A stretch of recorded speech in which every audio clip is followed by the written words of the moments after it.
تو یہ بتائیے گا پلیز شہزاد صاحبہ کہ اگر اس جماعت کے بارے میں آپ کی یہ رائے ہے کہ بھائی ان کے سربراہ کرپٹ ہیں، کرمنل ہیں، یہ جماعت ایک انتشاری ٹولہ ہے، اس کو بین کرنے کا اعلان کر چکے ہیں آپ لوگ، پھر کس سوچ کے تحت بیٹھ رہے ہیں آپ لوگ، مذاکرات کیوں کر رہے ہیں ان سے؟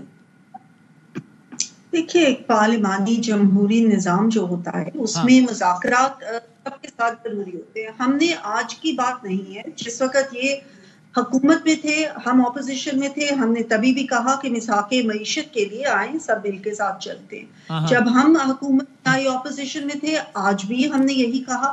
لیکن ان کی طرف سے ہمیشہ یہی پیغام آیا کہ یہ صرف اسٹیبلشمنٹ کے ساتھ مذاکرات کرنا چاہتے ہیں، صرف اسٹیبلشمنٹ کے ساتھ بات چیت کرنا چاہتے ہیں. فائنلی جب انہوں نے اپنے تمام حربے استعمال کر لیے اور وہ فیل ہو گئے، بار بار انہوں نے یلغار کی اسلام آباد کے اوپر، کبھی کسی طریقے سے باہر نکلے، سر پہ کفن باندھ کے نکلے، بہت انہوں نے بڑکے ماری. لیکن آہستہ آہستہ پتہ چلا کہ لوگ اب تنگ آ گئے ہیں، ان کے اپنے کارکنان بھی نکلنے سے بالکل وہ مایوس ہے اور متنفر ہو چکے ہیں. تو اب انہوں نے کہا فائنلی کہ مذاکرات کرتے ہیں. دیکھیے مذاکرات میں ان کا لیڈر جو بھی ہے کرپٹ ہے، جو بھی، اس کو جوڈیشل پروسیس میں سے وہ گزر آئے اور اس کو اس کی سزائیں مل رہی. لیکن تمام جماعت بے شک یہ ہے تو کلٹ ہی جماعت، سیاسی جماعت نہیں ہے، لیکن پھر بھی ہم سمجھتے ہیں کہ وہ ان کا حصہ جو کہ پارلیمنٹ میں ہے، ان کے ساتھ مذاکرات کرنے چاہیے عوام کی خاطر، پاکستان کی خاطر، پاکستان کی بہتری کی خاطر، پالیسی کے اوپر بات چیت نکلنا کیا ہے. دیکھیے دے آر ویری کلیئر، وہ کہتے ہیں مذاکرات میں جب آگے بڑھیں گے تو ہمارا سر فہرست مطالبہ ہوگا ہمارے لیڈر کی رہائی، کیونکہ وہ بے گناہ قید ہے. آپ بڑے کلیئر ہیں کہ بھائی رہائی تو جوڈیشل پروسیس کے تحت ہونی ہے، ہمارا کیا لینا دینا. تو پھر کیسے آگے چلیں گے مذاکرات عملی طور پہ؟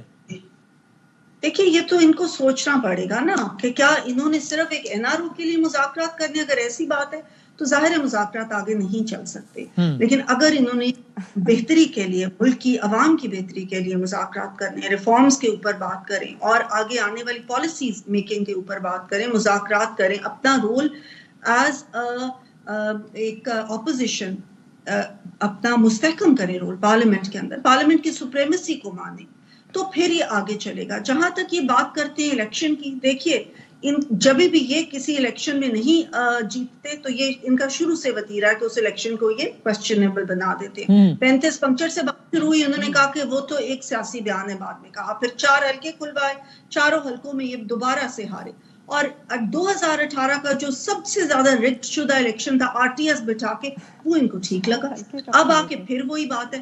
ہمارا مینڈیٹ تو انہوں نے اسی دن مان دیا تھا جس دن انہوں نے مذاکرات کی ٹیبل پہ آ کے بیٹھے. اچھا اب یہی رکیے گا، میں ذرا مرتضیٰ صاحب کے اب یہ بڑا انٹرسٹنگ ہے. آپ کی انٹرپریٹیشن یہ ہے کہ انہوں نے ہمارا مینڈیٹ اسی وقت مان لیا جب مذاکرات میں ہمارے سامنے بیٹھے. ان کا یہ کہنا ہے کہ ہماری اس سے بڑی کامیابی کوئی نہیں ہے کہ جس کو بین کرنے چلے تھے، جس کی تصویر پہ پابندی تھی، جس کو قصہ پارینہ کہتے تھا، اس کے سامنے بیٹھے تھے. ویری انٹرسٹنگ انٹرپریٹیشن دونوں کی. میں ذرا آتا ہوں میرے سے آپ کی طرف. لیکن یہ مرتضیٰ صاحب پہلے آپ یہ بتائیے گا، یہ جو خبریں آتی ہیں سر آپ کلیئر کیجیے گا، یہ صحیح بات ہے کہ پیپلز پارٹی کو مسلم لیگ نون کے نہ صرف ایک طرز حکومت سے بطور مجموعی، بلکہ جو ان کا رویہ آپ کے ساتھ ہے، اگرچہ آپ ٹیکنیکلی ٹھیک ہے ٹریجری بینچز کا حصہ یا اس اعتبار سے تو حکومت کا حصہ نہیں ہے، آفیشلی اتحادی نہیں ہے، لیکن جو بھی آپ کے ساتھ رویہ ہونا چاہیے وہ سے بالکل بھی آپ لوگ کو مطمئن نہیں ہیں. اور کئی دفعہ آپ لوگوں نے اس پر غور کیا ہے، یا آپ کی جماعت میں واضح ایک رائے ہے کہ ہم جتنی بھی سپورٹ اس سسٹم کو، اس گورنمنٹ کو دے رہے ہیں، وہ ہمیں پیچھے ہٹ جانا چاہیے. ٹھیک بات ہے مرتضیٰ صاحب؟ نہیں، میرا خیال ایسا نہیں ہے جس طرح آپ اسے سمجھ رہے ہیں. ہم ان کے حمایتی ہیں، اس میں کوئی شک نہیں ہے. اور ہم صرف یہ چاہتے ہیں کہ ملک بند گلی کی طرف نہ جائے، سیاست کے لیے راستے کھلے رہے اور یہ نظام جو ہے اس میں بہتری لائی جا سکے، چلتا رہنا چاہیے. نظام جو ہے، سسٹم جو ہے وہ ڈیریل نہیں ہونا چاہیے. پاکستان پیپلز پارٹی ان کا ساتھ دے رہی ہے.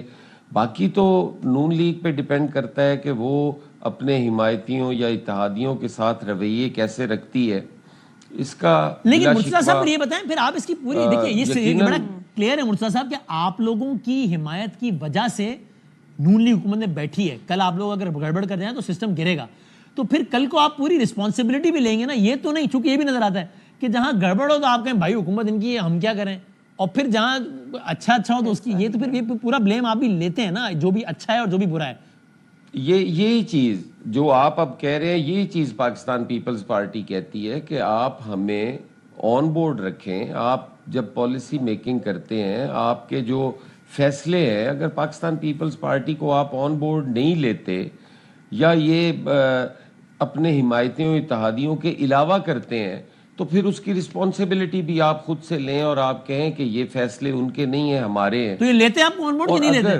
ہم میری عرض سنیں نا, کیوں کل کو یہی فیصلے ہم نے بھی بھگتنے ہیں, وہ اچھے ہیں برے ہیں, فائدے بھی ہوں گے نقصان بھی ہوں گے, تو جب ہم نے بھگتنے ہیں تو پھر ہم آن بورڈ تو ہوں, ہمارے علم میں تو ہو کہ یہ جرم ہم نے کیا ہے, یہ ہم شریک جرم ہے. تو پیپلز پارٹی اس سے یہ کبھی پیچھے نہیں بھاگتی. ہم تو اوپنلی کہتے ہیں کہ ہم برڈن شیئرنگ کر رہے ہیں. اس وقت حالات ایسے ہیں کہ ہم سب کو اکٹھے ہونا چاہیے. ہم تو تحریک انصاف کو بھی یہ کہہ چکے ہیں کہ آپ آئیں اور مل بیٹھ کے یہ فیصلے کریں اور ملک کو ان مشکل حالات اور بحرانوں سے نکالنا چاہیے. لیکن مرتضیٰ صاحب کچھ چیزوں پر تو آپ بھی رسپانسبلٹی لینا. مثال کے طور پہ اب آج کل ہر پریس کانفرنس میں P T I Peoples Party کہہ رہی ہے, یہاں شرجیل صاحب نے بھی کہا, ایوان میں بھی, اور دیکھیں جی کراچی سے سکھر کا آپ موٹر وے نہیں بناتے, آپ نے پورے پاکستان کا بنا دیا ہے. یہ پنجاب یہ فیڈرل کا پروجیکٹ ہوتا تو آپ بنا چکے ہوتے, سندھ کا ہے تو آپ نہیں بنا رہے. آج علیم خان صاحب نے ایک بات کی, اس پر آپ ناراض ہو گئے سارے کہ یار ٹیکنیکلی انہوں نے کیا غلط بات کی. بھائی 2013 سے 18 تک 8 سے 13 تک 5 سال تک وفاق میں اور صوبے میں بلا شرکت غیر پیپلز پارٹی کی حکومت تھی. آپ کی نظر میں وہ اتنا اچھا پروجیکٹ آپ بنا دیتے, آپ تب نہیں کیا نا آپ نے. آج ہم مرکزی حکومت میں چڑھ دوڑے ہیں کہ یہ بناؤ, یہ کیوں نہیں بناتے بھائی. اور پیپلز سندھ میں تو میرے بچپن سے آپ لوگ کی حکومت ہے اور میرا خیال ہے بڑھاپے تک رہے گی, تو آپ بنا دیں. آپ پتہ نہیں آپ بچپن سن کے ایسی ہیں, بڑھاپا سن کے ایسی ہیں, نہیں پتا. جی جی نہیں, وہ دونوں چیزوں پہ ایسی ہیں, وہ دونوں چیزوں پہ ایسی ہیں, کوئی فکر نہ کریں. اچھا ٹھیک ہے بدامی صاحب, گزارش یہ ہے کہ وہ بالکل یہ بات اگر کہتے نا کہ پاکستان کے وسائل ان کی جیب سے جا رہے ہوتے تو پھر ہم کہتے کہ جی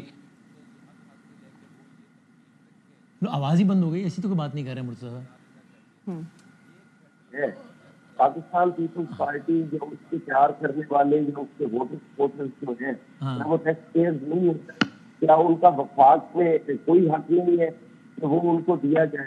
اگر سندھ بجلی بناتا ہے اور وہ سستی بجلی فیصل آباد کو دیتا ہے تو اس کا مطلب ہے کہ فیصل آباد کا کوئی حق نہیں ہے. تو سرکار جب آپ حکومت میں تھے تو آپ نے بھی ٹیکس پیئرز منی سے ہی بنانا تھا کراچی سکر, اپنی جیب سے تھوڑی بنانا تھا, آپ بنا دیتے. یہ کوئی اس کا انڈسٹری ٹیکس کا حصہ ہے. پاکستان پیپلز پارٹی کا پی ایم ایس سیٹ ہے, وہ کوئی پی ایم ایل این کا نہیں تھا, آصف علی زرداری کا ویژن تھا. آصف علی زرداری وہ سارا کرنے والے تھے. ابھی وہ ایک پروگرام چل رہا ہے, اس کے تحت بننے والی سڑکیں ہیں, اس میں انرجی کے جو پروجیکٹ ہیں, باقی دیگر چیزیں ہیں, وہ سارے صوبوں کے لیے ہونی چاہیے. یہ کہہ دینا, میں نہیں سمجھتا کہ یہ کوئی وفاق کی خدمت کی ہے علیم خان صاحب نے یہ بات کر کے کہ سندھ خود بنوا لیتا. سندھ میں انہوں نے یہ تو ایک فیکٹ بیان کیا, انہوں نے کہا کہ آپ اپنی حکومت میں آپ کو بنانا چاہیے تھا. تو اس میں کیا غلط ہے, اس میں کیا غلط ہے؟ میں کہتا ہوں کہ یہی 2008 سے 13 تک کی حکومت کے دوران آصف علی زرداری صاحب کا یہ سی پیک کا جو ویژن تھا, وہ اگر اس میں ٹائم تو لگتا ہے, یہ میگا پروجیکٹس ہیں, یہ کوئی ایک ہفتے 10 دن کا تو نہیں ہے, وہی ویژن آگے چل رہا ہے نا. اور میں کہتا ہوں اگر وہ چیز نہ بھی ہو تو کیا ان پاکستان کے وسائل پہ سندھ کا کوئی حق نہیں؟ بنانا تو چاہیے, وہ تو انہوں نے کہا ہے کہ ہم بنائیں گے, اسی سال بنائیں گے, وعدہ کیا ہے. صحیح ہے, وہ تو بات ٹھیک ہے, وعدہ کیا ہے, تو پھر یہ کہنا کوئی ضروری تھا جو انہوں نے کہہ دیا. چلو اب اللہ کرے وہ یہ نہ کہنے کہ انہوں نے اپنے قد سے چھوٹی بات کی ہے. چلو معافی مانگنے.